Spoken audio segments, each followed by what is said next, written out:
कैसे हैं आप सब?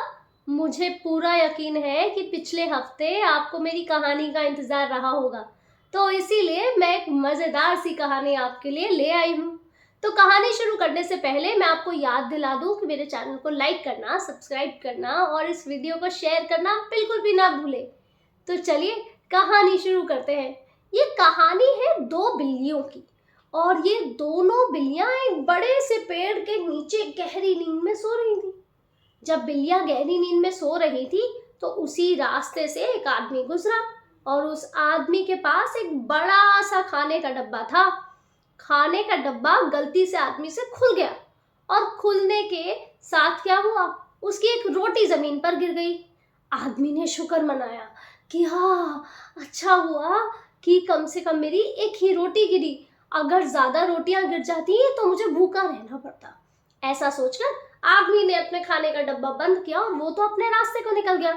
पर बिल्लियां को तो, दोनों बिल्लियों को तो रोटी की बड़ी अच्छी खुशबू आ गई थी।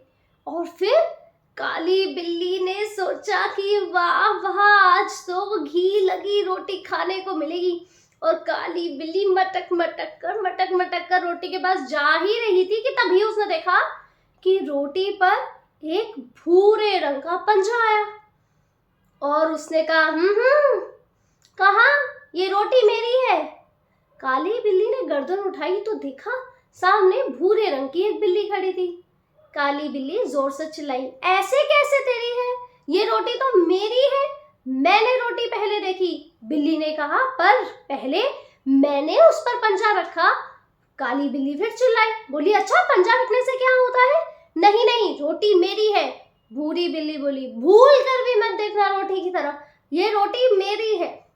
इतनी देर में बिल्लियों की लड़ाई की आवाज सुनकर पेड़ पर जो बंदर रहता था वो नीचे आ गया और बोला, रुको रुको, इतनी लड़ाई नहीं करते भाई, मैं सुलह करा देता हूँ।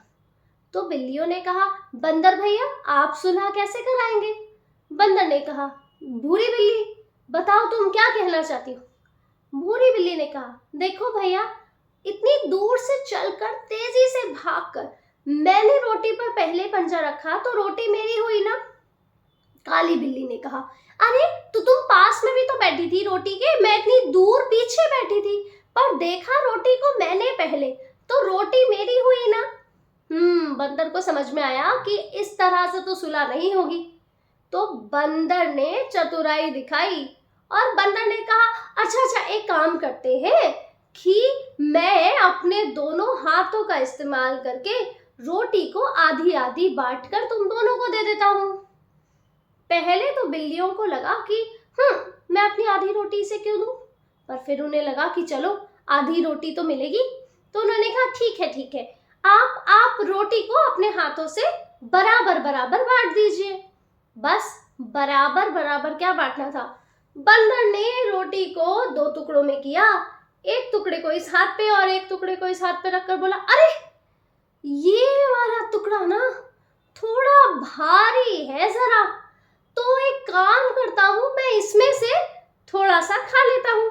बंदर ने थोड़ी सी रोटी का टुकड़ा उठाया और खा गया। फिर बोला, ओह अरे, अब ये वाला टुकड़ा ना, ये वाला जो मेरे हाथ में है, इधर ध्यान से देखो, वो टुकड़ा ना थोड़ा भारी हो गया है। मैं एक काम करता हूँ, मैं इसमें से थोड़ा खा लेता हूँ। बंदर ने इस वाले हाथ की रोटी में से कुछ टुकड़ा तोड़ा और यम करके खा गया। फिर खाने के बाद फिर अचानक से बंदर फिर मुड़ गया और बोला, ओह मुझे लगता है अब ये वाला टुकड़ा ज्यादा भारी हो गया है, मैं इसमें से भी थोड़ा खा लेता हूँ। फिर बंदर ने रोटी का कुछ टुकड़ा तोड़ा और करके खा गया। जैसे ही उसने इस रोटी का टुकड़ा खाया, वो फिर टेढ़ा हो गया और बोला, ओह इस रोटी का टुकड़ा थोड़ा ज्यादा भारी हो गया, एक काम करता हूँ, थोड़ा सा इसमें से खा लेता हूँ। और उसने करके उस रोटी का भी टुकड़ा खा लिया।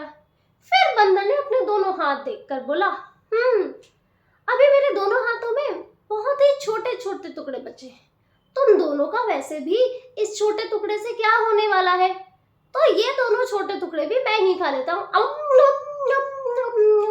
और ऐसा कहकर बंदर बिल्लियों की रोटी ही खा गया और बिल्लियां बिल्लियां तो देखती ही रह गई कि उनके सामने क्या हुआ।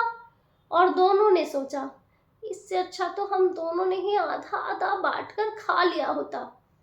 और बंदर वापस पेड़ पर आया और खूब मुस्कुराया, बोला जो लोग आधा आधा बांटकर खाना नहीं जानते उनके साथ ऐसा होना भी ठीक है।